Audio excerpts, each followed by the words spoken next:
Hi my dear Singareni aspirants. జనరల్గా electrical డిపార్ట్మెంట్లో and mechanical డిపార్ట్మెంట్లో ఈవెన్ సివిల్ డిపార్ట్మెంట్లో సింగరేణి నుంచి మనకి నోటిఫికేషన్ వచ్చింది. ఎగ్జామ్ కూడా రాశారు.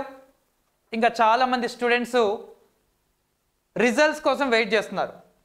జనరల్గా ఆ 4 డిస్ట్రిక్ట్స్ ఏవైతే ఉన్నాయో మన Telangana north side Karimnagar, Warangal, Adilabad and Khammam, వాళ్ళకి సింగరేణిలో జాబ్ కొట్టడం అనేది ఒక ఎయిమ్, ఒక కళలాగా ఉంటుంది సార్.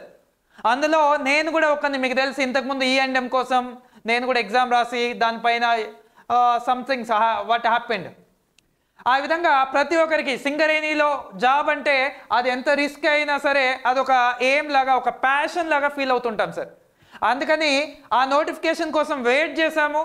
ఎగ్జామ్ కూడా రాశారు. ఇప్పుడు రిజల్ట్స్ కోసం వెయిట్ చేస్తున్నారు చాలామంది స్టూడెంట్స్. నాకు డైలీ మినిమం ఒక 20 to 50 కాల్స్ వస్తున్నాయి సార్, రిజల్ట్ ఎప్పుడు అని. యాక్చువల్గా ఫ్యూ డేస్ బ్యాక్ మన సింగరేణి CMD సార్ బలరాం నాయక్ సారే ఈ మంత్ ఎండ్ వరకు రిజల్ట్ ఇచ్చేస్తాను అనే వార్తలు కూడా వచ్చాయి. చాలా హ్యాపీ. ఎందుకంటే జనరల్గా ఇంతకుముందు కూడా సింగరేణి ఎలా ఉండేదంటే ఎగ్జామ్ రాస్తే 2 డేస్లోకి 1 వీక్లో రిజల్ట్, ఆ విధంగానే ఉండేది. ఆ విధంగానే ఎక్స్పెక్ట్ చేసాం యాక్చువల్గా. బట్ చూస్తే దిస్ ఇస్ సెప్టెంబర్. ఆల్మోస్ట్ ఎప్పుడో 6th, 7th ఎగ్జామ్ రాసాం. ఇంకా ఫస్ట్ నోటిఫికేషన్ అయితే అంతకు ముందే ఎగ్జామ్ రాశారు. ఆల్మోస్ట్ నియర్లీ 25 డేస్ కంప్లీట్ అవుతుంది, ఇప్పటి వరకు రిజల్టే లేదు.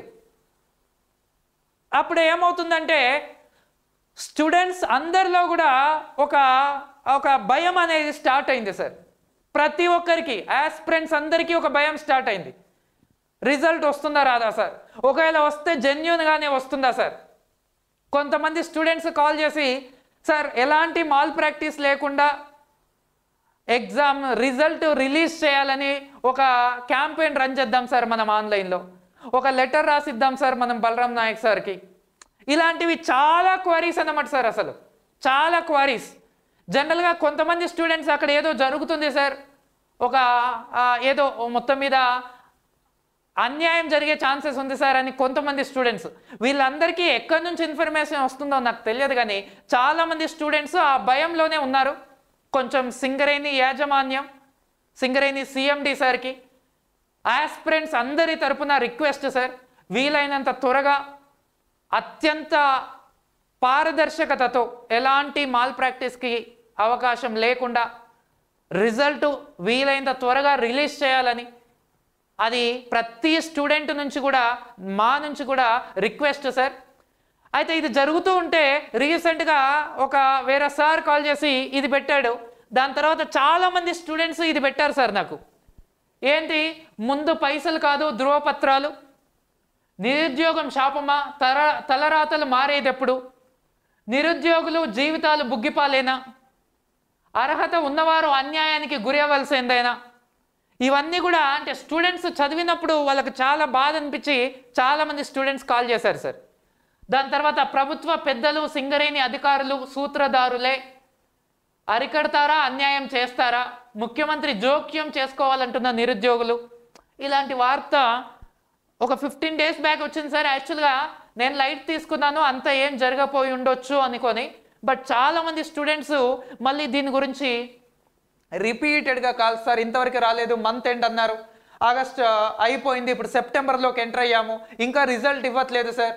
ఇక్కడ కొత్తగూడెం ఆ పల్వంచ ఏరియాలో కొంచెం ఏవో వినిపిస్తున్నాయి సార్, అవి ఫేకా నిజమా తెలియట్లేదు అని చాలామంది స్టూడెంట్స్ కాల్ చేశారు సార్. ఇక్కడ ఏం జరుగుతుంది అనేది ఇంకా తెలియదు. చాలామంది ఎవరైతే ఎగ్జామ్ రాశారో పాపం అసిస్టెంట్ ఫోర్మెన్లో ఆల్మోస్ట్ ఒక స్టూడెంట్ కాల్ చేశాడు, సార్ నేను 10 years నుంచి ప్రిపేర్ అవుతున్నాను సార్, నాకు జాబ్ లేదు, నేను దీనికోసమే ప్రిపేర్ అవుతున్నాను. ఆ అబ్బాయి ఇంటెన్షన్ చూస్తే నాకు జాబ్ వచ్చే ఛాన్సెస్ ఉంది సార్, బట్ ఇప్పుడు భయం అవుతుంది సార్, ఇన్ని రోజులు డిలే అయింది, ఏమవుతుందో అని. ఇంకా సింగరేణి జూనియర్ లైన్మెన్ స్టూడెంట్స్ అయితే చాలామంది కాల్ చేశారు సార్. సో ఏం జరుగుతుందో తెలియదు. ఈ వార్త రాసిన వాళ్ళని కూడా నేను కాంటాక్ట్ అయ్యాను యాక్చువల్గా, ఏం జరుగుతుంది సార్ అని. లేదు, మాకు వచ్చిన ఇన్ఫర్మేషన్ ప్రకారం ఇది రాసాం సార్ అని వాళ్ళు ఇవ్వడం జరిగింది. మరి మీరు సిఎండి సార్ దృష్టికి తీసుకెళ్ళలేదా అంటే తీసుకెళ్ళాం సార్, బట్ అలాంటిది ఏం జరగట్లేదు అని మాకు చెప్పారు సారు, బట్ ఇంకా మాకేదో అనుమానం ఉంది సార్ దానిపైన అని ఈ వార్త రాసిన వాళ్ళని కూడా నేను కాంటాక్ట్ అవ్వడం జరిగింది సార్. సో ఏం జరుగుతుందో తెలియదు, బట్ మా స్టూడెంట్స్ అందరి తరపున ఈ ఎలాంటి మాల్ ప్రాక్టీస్ లేకుండా ఇలాంటి వార్తలు ఎంతవరకు నిజం లేదు అనేలాగా మీరు పారదర్శకతతో రిజల్ట్ అనేది రిలీజ్ చేస్తే ప్రతి అర్హునికి జాబ్ వస్తే అంతకన్నా హ్యాపీనెస్ ఇంకేం లేదు సార్. ఎందుకంటే జనరల్గా నిరుద్యోగులు almost below poverty line, average, below average economy ఉన్న వాళ్ళే సార్. వాళ్ళంతా కష్టపడి కోచింగ్ తీసుకోనో ఏదో విధంగా అంత కష్టపడి ఎగ్జామ్ రాసి ఎగ్జామ్లో కూడా వీలైనన్ని మార్క్స్ సాధించి జాబ్ వచ్చే పొజిషన్లో ఉన్నా సరే జాబ్ రాలేదు అంటే ఆ బాధ ఏంటో నాకు తెలుసు, చాలా మందికి తెలుసు.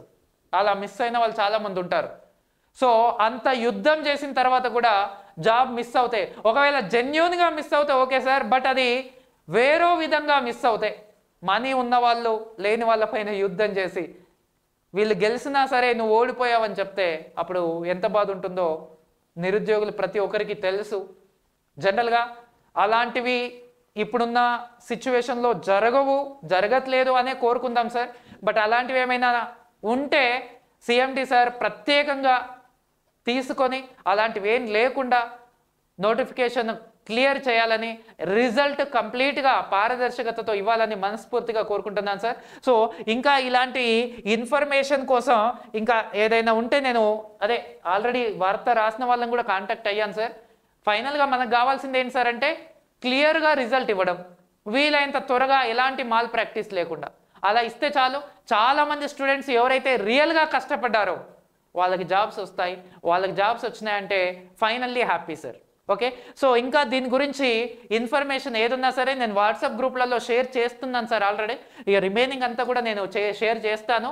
సో ఇది ఆల్రెడీ మన స్టూడెంట్స్ కూడా కొంతమంది సిఎండి సార్ని కలవడానికి వెళ్తున్నారు. సో వీలైనంత త్వరగా ఆ రిజల్ట్ వచ్చేలాగా ట్రై చేయాలని సిఎండి సార్ని మన నుంచి కూడా రిక్వెస్ట్ చేస్తున్నాం సార్. సో ఇంకా ఇలాంటి ఇన్ఫర్మేషన్ వచ్చినా నేను మీకు వాట్సాప్లో గ్రూప్లలో షేర్ చేస్తాను sir. Thank you very much sir.